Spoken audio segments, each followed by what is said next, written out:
السلام علیکم ورحمۃ اللہ وبرکاتہ۔ الحمدللہ نحمده ونستعینه ونستغفره ونؤمن به ونتوکل علیہ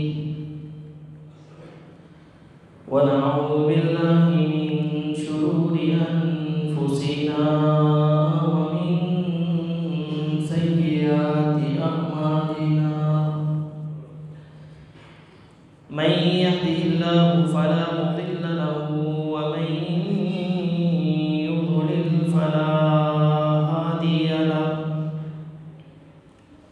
وأشهد أن لا إله إلا الله وحده لا شريك له، وأشهد أن محمدا عبده ورسوله۔ اللهم صل على محمد وعلى آل محمد كما صليت على إبراهيم وعلى آل إبراهيم إنك حميد مجيد۔ اللهم بارك على محمد وعلى آل محمد كما باركت على إبراهيم وعلى آل إبراهيم إنك حميد مجيد۔ من يطع الله ورسوله فقد رشد واهتدى، ومن يعص الله ورسوله فقد ضل وغوى۔ سبحانك لا علم لنا إلا ما علمتنا إنك أنت العليم الحكيم۔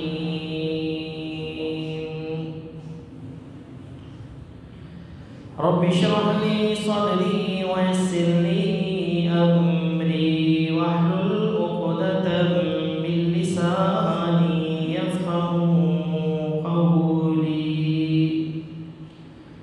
رب زدني علما۔ أما بعد فإن خير الحديث كتاب الله، وخير الهدي هدي محمد صلى الله عليه وسلم، وشر الأمور محدثاتها وكل محدثة بدعة وكل بدعة ضلالة وكل ضلالة في النار۔ أعوذ بالله السميع العليم من الشيطان الرجيم من همزه ونفخه ونفثه۔ بسم الله الرحمن الرحيم۔ وقال ربكم ادعوني أستجب لكم، إن الذين يستكبرون عن عبادتي سيدخلون جهنم داخرين۔ صدق الله العظيم وصدق رسوله النبي الكريم، ونحن على ذلك من الشاهدين والشاكرين، والحمد لله رب العالمين۔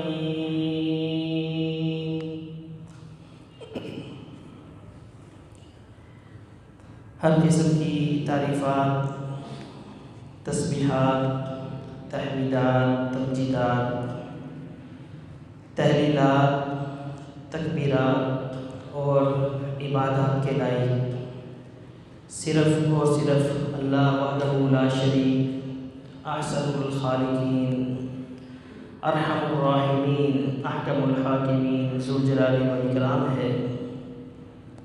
وہی ہم سب کا خالق، مالک، رازق، مشکل کشا، حاجت روا، داتا، گنج بخش، لجپال، دستگیر، غوث اعظم، غریب نواز ہے۔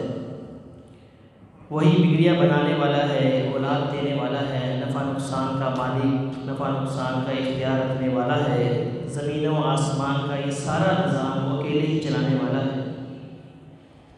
درود و سلام ہو سید ولد آدم، سید الاولین والآخرین، شفیع المذنبین، شفیع الموحدین، رحمت للعالمین، ہم سب کے رہبر و رہنما، مقتدی و پیشوا، امام اعظم، قائد اعظم، رہبر اعظم جناب محمد رسول اللہ صلی اللہ علیہ وسلم کی ذات مقدسہ مطہرہ معظمہ پر، جنہیں اللہ رب العزت نے میرے اور آپ کے لیے اور قیامت تک آنے والے انسانوں کے لیے اسوہ حسنہ، اسوہ کاملہ یعنی مکمل اور بہترین نمونہ بنا کر مبعوث فرمایا، اور اللہ رب العزت نے اپنی محبت، اپنی رحمت، اپنی مغفرت، اپنی جنت اور اپنی ہدایت کو آپ صلی اللہ علیہ وسلم کی اتباع کے ساتھ لازم قرار دیا ہے۔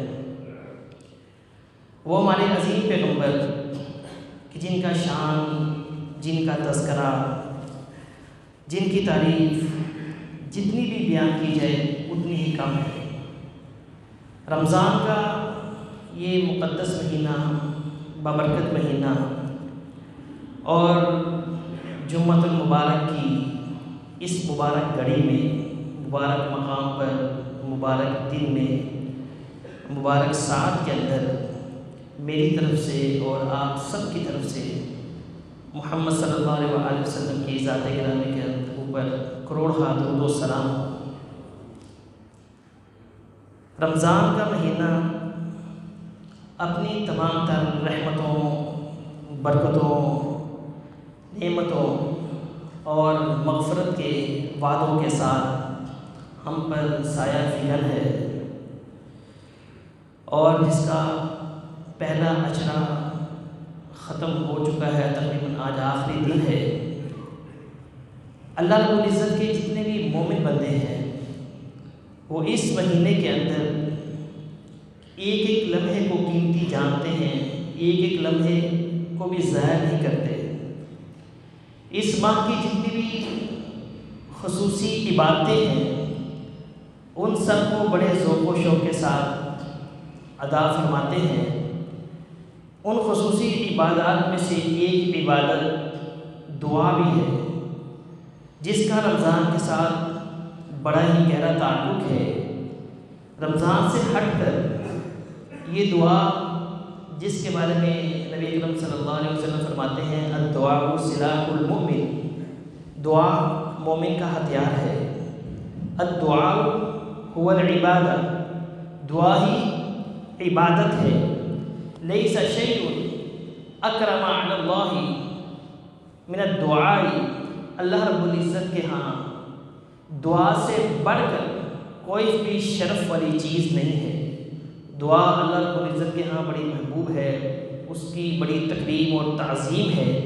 اللہ رب العزت نے اسی لیے تو اس دعا کو عبادت قرار دیا ہے، یعنی کہ الدعاء هو العبادہ، کہ دعا ہی عبادت ہے۔ حدیث میں آتا ہے کہ لا يرد القدر الا الدعاء، کہ تقدیر کو اگر کوئی چیز بدل سکتی ہے تو وہ دعا بدل سکتی ہے۔ یہ جو ہم کہتے ہیں کہ نگاہ مرد مومن سے بدل جاتی ہیں تقدیریں، یہ بات بالکل غلط ہے اور خلاف عقیدہ ہے۔ مومن کی نگاہوں سے تقدیریں نہیں بدلتی بلکہ دعا سے تقدیر بدلتی ہے۔ دعا سے تقدیر بدلنے کا مطلب کیا ہے کہ اللہ رب العزت نے جو فیصلے ہمارے بارے میں کر دیے ہیں، زمین و آسمان کی تخلیق سے 50,000 سال پہلے اللہ رب العزت نے جو جو فیصلے لکھے تھے، ان فیصلوں کے اندر تبدیلی واقع نہیں ہوتی۔ فیصلوں کے اندر اللہ رب العزت نے جو لکھا ہوا ہے کہ فلاں بندے پر تکلیفیں آنی ہیں، بیماریاں آنی ہیں، آزمائشیں آنی ہیں، تو تقدیر میں یہ بھی لکھا ہوا ہے کہ یہ شخص اس وقت اللہ سے جب دعا کرے گا تو اللہ رب العزت اس دعا کی وجہ سے اس کی تقدیر کو بدلے گا نہیں، بلکہ تقدیر کو خیر کی طرف پھیر دے گا، خیر کی طرف لوٹا دے گا۔ تو یہ تقدیر کے بدلنے کا مطلب ہے۔ اور یہ بھی چیز تقدیر میں لکھی ہوئی ہے کہ انسان کو بیماری آنی ہے، اس میں دعا کرنی ہے تو اللہ رب العزت نے دعا کی وجہ سے اس کا معاملہ ٹھیک کر دینا ہے، اس شر کو اللہ رب العزت نے خیر کی طرف پھیر دینا ہے، شر خیر سے بدل جائے گا۔ تو یہ تقدیر کا مسئلہ جیسے کہ ہم نے پہلے بھی بیان کرتا ہے، یہ اللہ رب العزت کے علم کا نام ہے، اللہ نے اپنے علم کی بنیاد پر سب چیزیں لکھی ہوئی ہیں۔ تو دعا افضل العبادتی الدعاء، دعا سب سے افضل ترین عبادت ہے، اس لیے کہ اس میں بندہ اللہ رب العزت کے سامنے نہایت ہی اعلیٰ درجے کی جو غایت درجے کی جو عاجزی و انکساری کا اظہار کرتا ہے اور اپنے آپ کو کمتر اور حقیر سمجھتا ہے، اور اللہ رب العزت کی جو قدرت کاملہ ہے اس کا اعتراف دل کی گہرائیوں سے کرتے ہوئے اپنے آپ کو گویا کہ وہ بے بس قرار دیتا ہے، اللہ کے سامنے جھک جاتا ہے، گڑ گڑاتا ہے۔ اور دعا کی کیفیت، دعا کی جو حالت ہے وہ ایک ایسی حالت ہوتی ہے کہ دعا کرنے والا شخص، اس کا جو دل ہوتا ہے، اس کی جو زبان ہوتی ہے، حتیٰ کہ اس کا پورا جو جسم ہوتا ہے وہ اللہ کی عبادت میں مشغول ہو جاتا ہے۔ اسی لیے اس کو سب سے افضل عبادت کہا گیا ہے۔ انسان جون سی عبادتوں کے اندر حالت تضرع، حالت انکساری والی جو حالت اختیار کرتا ہے، وہ حالتیں اللہ رب العزت کو بڑی پسند ہیں۔ جیسے نماز کی حالت ہے، نماز کی حالت اللہ کو بڑی محبوب ہے، کیونکہ بندہ اللہ رب العزت کے سامنے بالکل جھک جاتا ہے۔ اس میں قیام کی حالت ہے، قیام کی حالت ہے، رکوع کی حالت ہے، سجدے کی حالت ہے، اور یہ وہ حالتیں ہیں کہ جن میں تواضع نظر آتا ہے، ذلت کا اظہار ہے، اپنی مسکنت کا اظہار ہے، اور عجز کا، ذوف کا انسان اللہ کے سامنے کھڑے ہو کر اظہار کر رہا ہوتا ہے۔ اور سجدے کی حالت وہ حالت کہ جس کے بارے میں نبی اکرم صلی اللہ علیہ وسلم فرماتے ہیں کہ اقرب ما یکون ربی وهو ساجد، اللہ کے ہاں سب سے قریب ترین جو بندہ جس حالت میں ہوتا ہے وہ سجدے کی حالت میں ہوتا ہے۔ فَأَكْثِرُوا فِي الدُّعَاء، فرمایا کہ تم سجدے کی حالت میں تم کثرت سے دعا کیا کرو۔ اس سے بڑھ کر عز و انکسار، ذلت و مسکنت والی حالت کیا ہو سکتی ہے کہ ایک بندہ اپنی پیشانی کو زمین پر ٹکا دیتا ہے، اپنے ہاتھوں کو، اپنے گھٹنوں کو، اپنے وجود کو اللہ کے سامنے بالکل ہی جھکا دیتا ہے۔ یہ وہ مسکنت والی حالت ہے، عز و انکسار والی حالت ہے، اللہ کو ایسی حالت سے پسند ہے۔ قیام والی حالت ہے، ہم نماز میں رفع الیدین کرتے ہیں جس کو اکثر لوگ نہیں مانتے ہیں۔ رفع الیدین کرنا ایک بڑی عظیم سنت بھی ہے، اور ایک ایسی حالت ہے کہ ایک بندہ اللہ کے سامنے کھڑے ہو کر سرنڈر ہوتا ہے کہ اللہ میں خالی ہاتھ ہوں، میرے پاس کچھ نہیں ہے، میرا سب کچھ تیرا ہے، میں تیرے سامنے بالکل کھڑا ہوں۔ جیسے انسان دشمن کے سامنے آ کر اپنے آپ کو سرنڈر کر دیتا ہے، ہاتھ کو کھڑا کر دیتا ہے کہ میرے پاس کچھ نہیں ہے، میں تیرے سپرد ہوں۔ تو یہ بہترین حالت ہے رفع الیدین کی حالت، کہ انسان اس کے اندر اپنے آپ کو اللہ کے سپرد کر رہا ہے۔ اے اللہ میں تیرے سپرد، میرے ہاتھ خالی دامن، خالی ہاتھ تیرے پاس آیا ہوں، اپنے آپ کو، اپنے وجود کو تیرے سپرد کر دیتا ہوں۔ اتنی عظیم سنت جس سے ہم نفرت کرتے ہیں۔ تو اللہ رب العزت نے فرمایا کہ وَمَا تَوَاضَعَ لِلَّهِ رَفَعَهُ اللَّهُ، جو شخص اللہ رب العزت کے لیے تواضع اختیار کرتا ہے تو اللہ رب العزت اسے بلندیاں عطا فرماتا ہے۔ تو یہ تمام نماز کی حالت، قیام ایک عجز ہے، سجدہ ایک عجز ہے، رکوع، تشہد، یہ سب عاجزی کی حالتیں ہیں۔ اس میں انسان کے استسلام کا اظہار ہوتا ہے کہ اپنے آپ کو وہ اللہ کے سامنے پیش کر رہا ہے۔ اور دعا کی حالت بھی ایسی حالت ہے کہ انسان کا دل، انسان کا دماغ، انسان کا پورا وجود اللہ کے سامنے دوزانو ہو کر جب بیٹھ جاتا ہے۔ تشہد کی حالت ہے، تشہد کی حالت بھی ایک بڑی عاجزی و مسکنت والی حالت ہے جو اللہ کو محبوب ہے۔ تو رمضان کا جو تعلق دعا کے ساتھ ہے، آپ نے فرمایا کہ جو روزہ دار ہے اس کی دعا کو اللہ رب العزت قبول فرماتا ہے۔ الصائم حتی یفطر، یہاں تک کہ وہ افطار کر لے۔ صبح سحری سے لے کر افطاری تک کا جو وقت ہے یہ قبولیت دعا کا وقت ہے۔ جو حدیث میں کہتا ہے کہ حین یفطر، کہ روزے دار کی دعا اللہ رب العزت اس وقت قبول کرتا ہے جب وہ افطار کر رہا ہوتا ہے۔ حدیث کے جو دیگر روایات ہیں اس کے اندر جو لفظ آتے ہیں وہ آتے ہیں کہ حتی یفطروا، حین کے لفظ نہیں، حین کے لفظ بھی موجود ہے، لیکن محققین نے اس کے بارے میں جو مسئلہ صحیح واضح لکھا ہے وہ یہ ہے کہ حدیث کی روح سے جو چیز ثابت ہوتی ہے وہ یہی ہے کہ حتی یفطروا، سحری سے لے کر افطاری تک، نہ کہ حین یفطروا کہ افطاری کے وقت۔ اس لیے روزے کی جو پوری حالت ہے صبح سے لے کر شام تک، یہ وہ حالت ہے جس میں بندے کی دعا اللہ رب العزت کبھی بھی رد نہیں کرتا۔ اور دعا ایک ایسی بھی عبادت ہے کہ جس کے بارے میں امام کائنات فرماتے ہیں کہ من لم یسأل اللہ یغضب علیہ، جو شخص اللہ سے سوال نہیں کرتا اللہ رب العزت اس کے اوپر اپنا غضب نازل کرتا ہے، اللہ اس سے ناراض ہو جاتا ہے۔ اب غور فرمائیے کہ اللہ رب العزت کتنا رحیم ہے، کتنا شفیق ہے کہ خود ہی اپنے سے مانگنے کا پہلے حکم دیتا ہے، پھر قبولیت کا وعدہ بھی کرتا ہے، اور جو شخص اس سے مانگتا ہے اس کو خالی ہاتھ لوٹاتے ہوئے اسے شرم بھی محسوس ہوتی ہے، اور جو نہیں مانگتا پھر اس سے ناراض بھی ہو جاتا ہے۔ آپ اندازہ کریں اللہ کی محبت کا، اللہ رب العزت ہم سے کیا چاہتا ہے کہ بندہ مجھ سے مانگے، اور اللہ نے کہا جب بندہ مجھ سے مانگتا ہے، میں اپنے ہاتھوں کو میرے سامنے اٹھاتا ہے تو مجھے شرم آتی ہے کہ میں اس کے ہاتھوں کو خالی واپس لوٹا دوں۔ آپ نے فرمایا ان ربکم حیی کریم، کہ بے شک تمہارا رب بڑا ہی با حیا ہے، بڑا ہی کرم والا ہے، بڑا ہی کریم ہے۔ یستحیی من عبدہ اذا رفع یدیہ ان یردہما صفرا، اللہ رب العزت کے سامنے جب کہ بندہ ہاتھ اٹھا کر دعا کرتا ہے تو اللہ رب العزت کو بڑی شرم آتی ہے کہ اس کے ہاتھوں کو خالی واپس لوٹا دے۔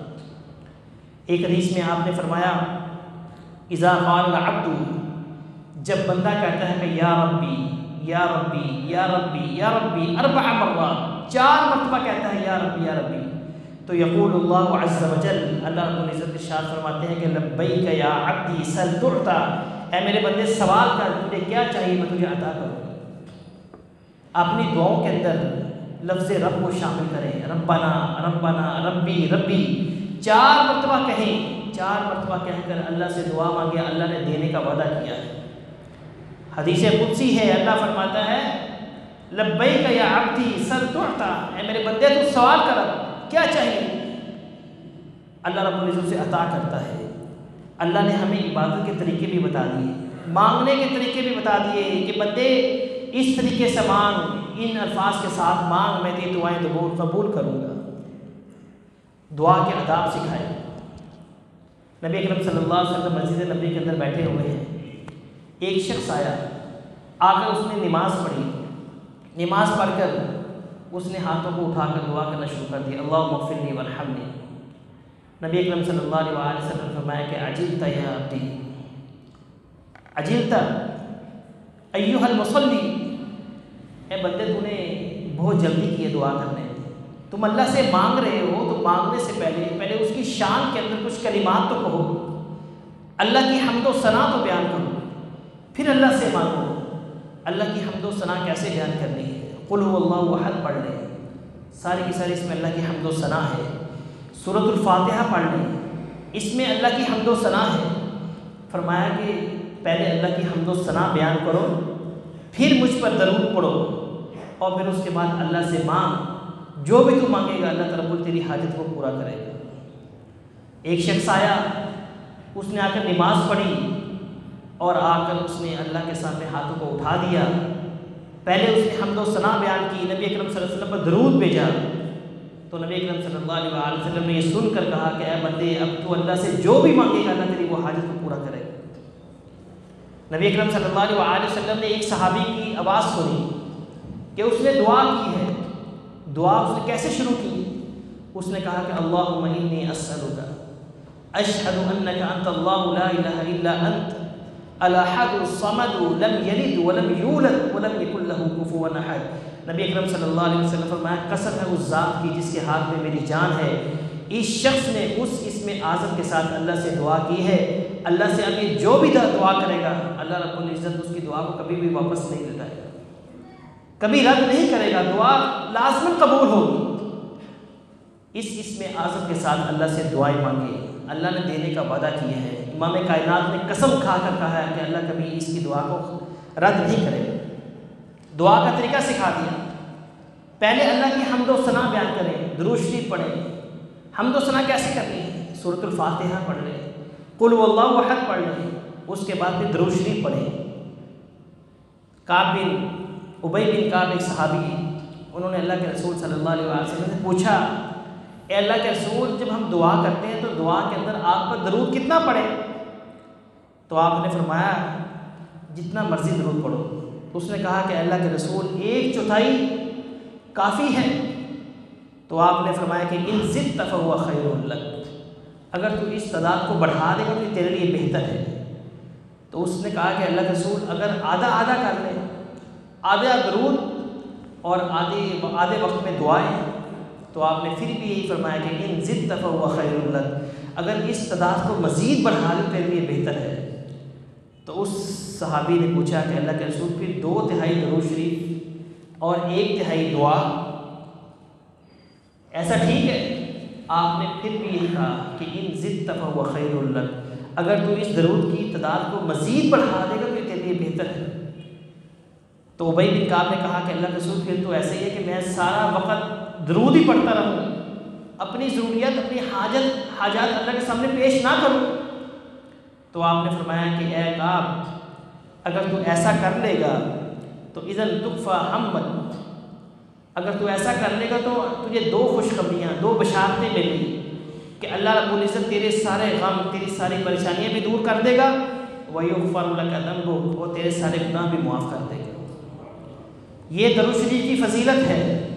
دعا کے آداب میں سے یہ پہلا ادب ہے کہ جب بھی دعا کرنی ہے کہ اللہ رب العزت کی حمد و ثنا بیان کرنی ہے، اس کے بعد کثرت کے ساتھ اللہ کے نبی صلی اللہ علیہ وسلم پر درود پڑھے۔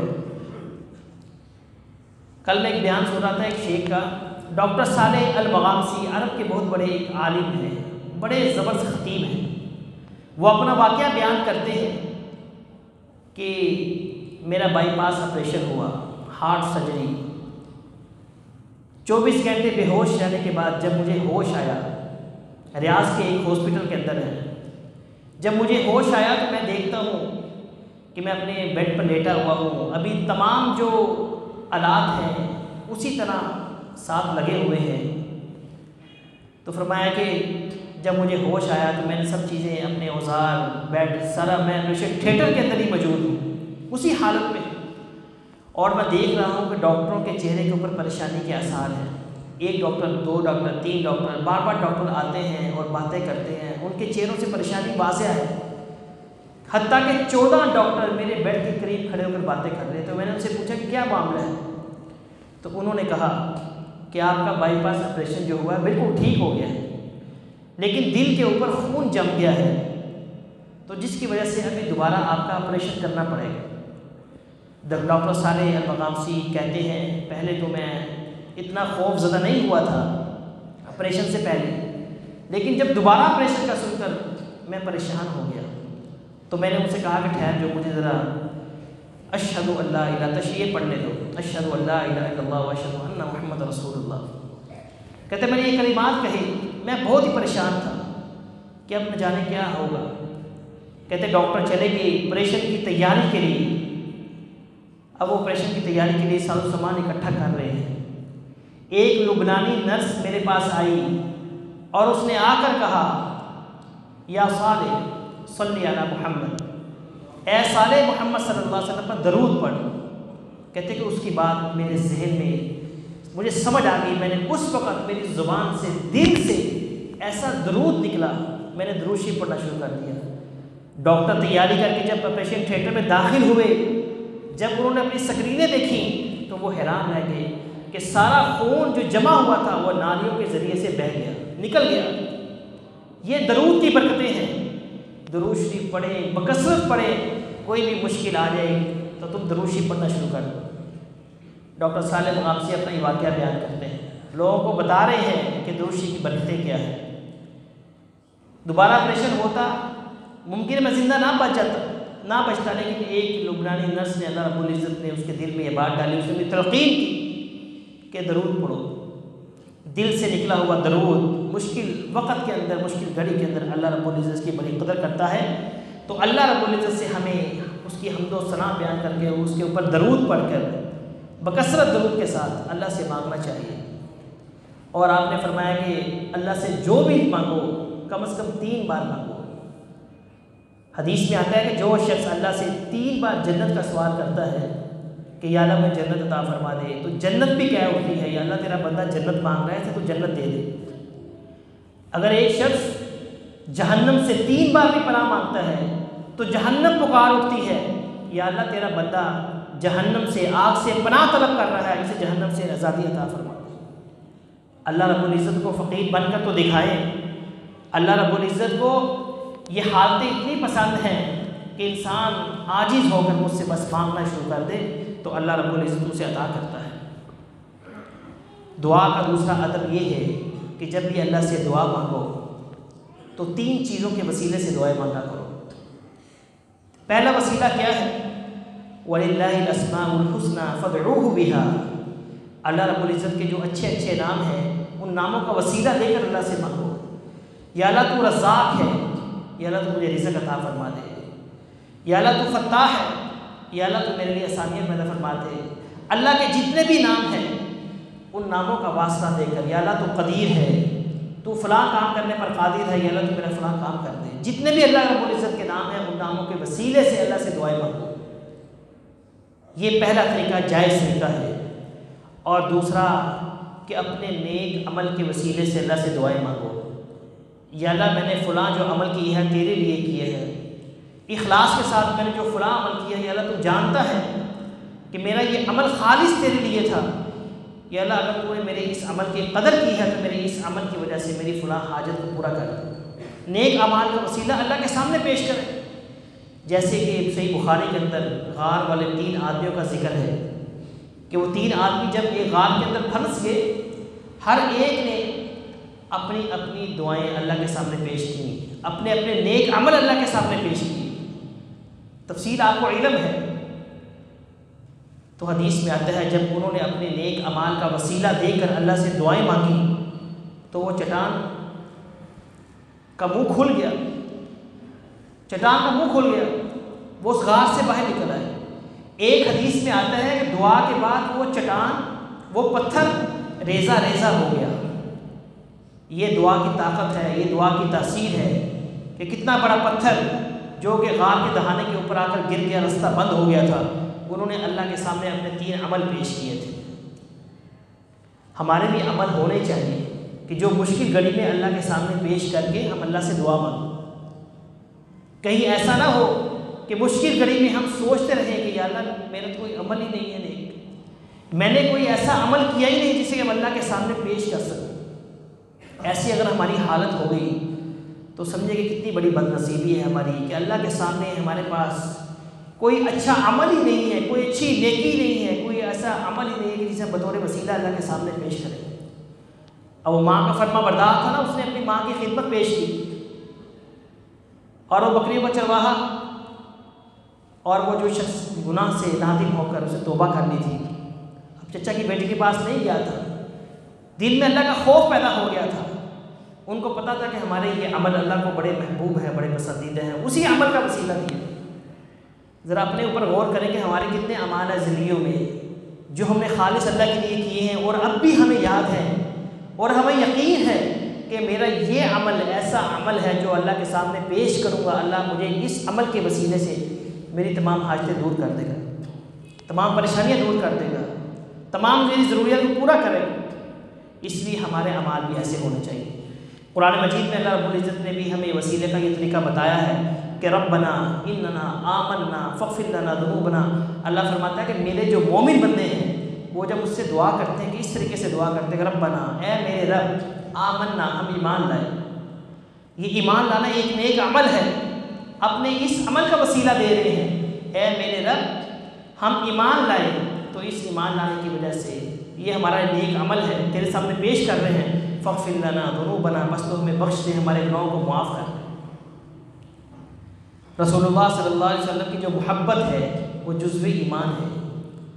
آپ کی محبت ہر ایک شخص کے دل میں سب سے بڑھ کر ہونی چاہیے، اور آپ کی جو محبت ہے یہ بھی ایک نیک عمل ہے۔ دعاؤں میں رسول اللہ صلی اللہ علیہ وسلم کی محبت کا وسیلہ دے کر اللہ سے مانگے، یا اللہ تیرے رسول سے محبت کرنا ہمارے ایمان کا حصہ ہے، جزو ہے، اس کے بغیر تو ہمارے ایمان کی تکمیل نہیں ہوتی، یہ ایک نیک عمل ہے، میں محبت رسول کا واسطہ دے کر، وسیلہ دے کر اس کے طفیل میں تجھ سے مانگ رہا ہوں، یا اللہ تو میری حاجت پوری کر دے۔ نبی اکرم صلی اللہ علیہ وسلم کی ذات، آپ کی عزت اور آپ کی حرمت اور مقام کا وسیلہ دینا یہ بالکل جائز نہیں ہے، جیسے ہم آج کل لوگ یہ وسیلہ دے کر دعائیں مانگتے ہیں۔ صحابہ کرام رضوان اللہ علیہم اجمعین سے بھی یہ عمل ثابت نہیں ہے، نہ ائمہ اربعہ میں سے کسی سے یہ عمل ثابت ہے کہ انہوں نے رسول اللہ صلی اللہ علیہ وسلم کا نام لے کر آپ کی ذات، آپ کی عزت و حرمت کا وسیلہ بنا کر دعائیں مانگی۔ روزہ ایک نیکی ہے، نیک عمل ہے، آپ روزے میں ہیں، روزے کی حالت میں اپنے اس نیک عمل کا وسیلہ لے کر اللہ سے دعائیں مانگیں، یا اللہ میں نے تیرے کہنے پر روزہ رکھا ہے، اگر تو سمجھتا ہے کہ میرا یہ عمل خالص تیرے لیے ہے، خلوص ہے اس عمل میں، تو یا اللہ میرے اس نیک عمل کے وسیلے سے، اس کے طفیل، یا اللہ تمہیں مجھے معاف کر، نیک عمل اللہ کے سامنے پیش کرو۔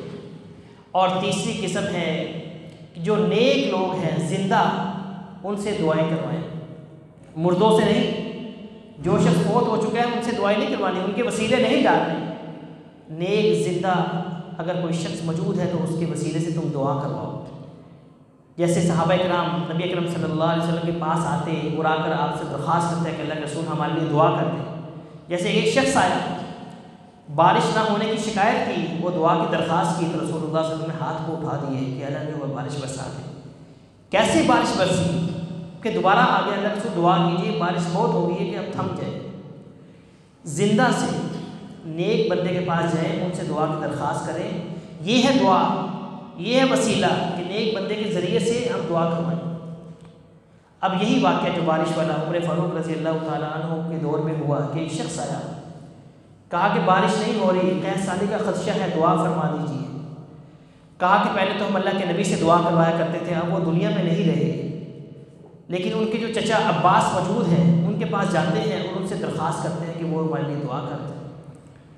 عمر فاروق اس وقت مسجد نبوی کے اندر موجود تھے، نبی اکرم صلی اللہ علیہ وسلم کی جو قبر مبارک ہے وہ بھی قریب ہی تھی، ایسا نہیں کہا کہ قبر پر جاتے ہیں اور آپ کے وسیلے سے دعا کرتے ہیں، نہیں، آپ کے چچا زندہ ہیں، ان کے پاس جا کر ان سے دعا کی درخواست کرتے ہیں، اور وہ گئے، ان سے جا کر کہا کہ اے عباس آپ نبی کے چچا ہیں، پہلے ہم نبی سے دعا کروایا کرتے تھے، اب آپ کے پاس آئے ہیں، اللہ سے دعا کریں کہ اللہ رب العزت ہمارے اوپر بارش نازل فرما دے۔ تو یہ ہے جائز وسیلہ، زندہ نیک لوگوں کے ذریعے سے اللہ سے دعا کروانا۔ دعا کے آداب میں سے دوسرا ادب یہ ہے کہ دعا کے جو 3 جائز طریقے ہیں ان کو اختیار کرتے ہوئے دعا کرنی چاہیے۔ اگر دعا کے شروع میں ہی آپ نے کوئی ناجائز وسیلے ڈال کر دعا کرنا شروع کر دی کہ فلاں کے صدقے، فلاں کے وسیلے سے، فلاں قبر والے کے وسیلے سے، نبی کے وسیلے سے، ایسا کر تو اللہ رب العزت جب ابتدا کے اندر جب ناراض ہو جائے، آپ کی اس بات سے خفا ہو جائے، تو آپ کی دعا کو کیسے قبول کرے؟ تو دعائیں انسان کو خوب کرنی چاہیے، روزے کی حالت میں تو خاص طور پر دعائیں اللہ سے خوب مانگیں، دعاؤں میں بخل مت کریں، اللہ سے مانگیں تو خوب مانگیں، اور دعائیں اجتماعی دعاؤں کے بجائے انفرادی دعاؤں پر زیادہ زور دینا چاہیے۔ کیونکہ دعا کے اندر جو اصل ہے وہ انفرادیت ہے۔ ادعوا ربکم تضرعا وخفیا، کہ تم اللہ رب العزت سے مانگو خفیہ حالت میں، عاجزی کے ساتھ، الگ تنہا ہو کر اللہ سے مانگیں، یہ دعا کی اصل کیفیت اور حالت ہے۔ اور اپنی دعاؤں کے اندر جہاں پر دنیا کی نعمتوں کے اوپر ہم اتنا زور دیتے ہیں، اللہ سے اتنا سوال کرتے ہیں، دنیا کی نعمتوں کے بجائے ہمیں جو اخروی نعمتیں ہیں ان کا سوال زیادہ کرنا چاہیے، وہ دعائیں اللہ سے مانگنا چاہیے۔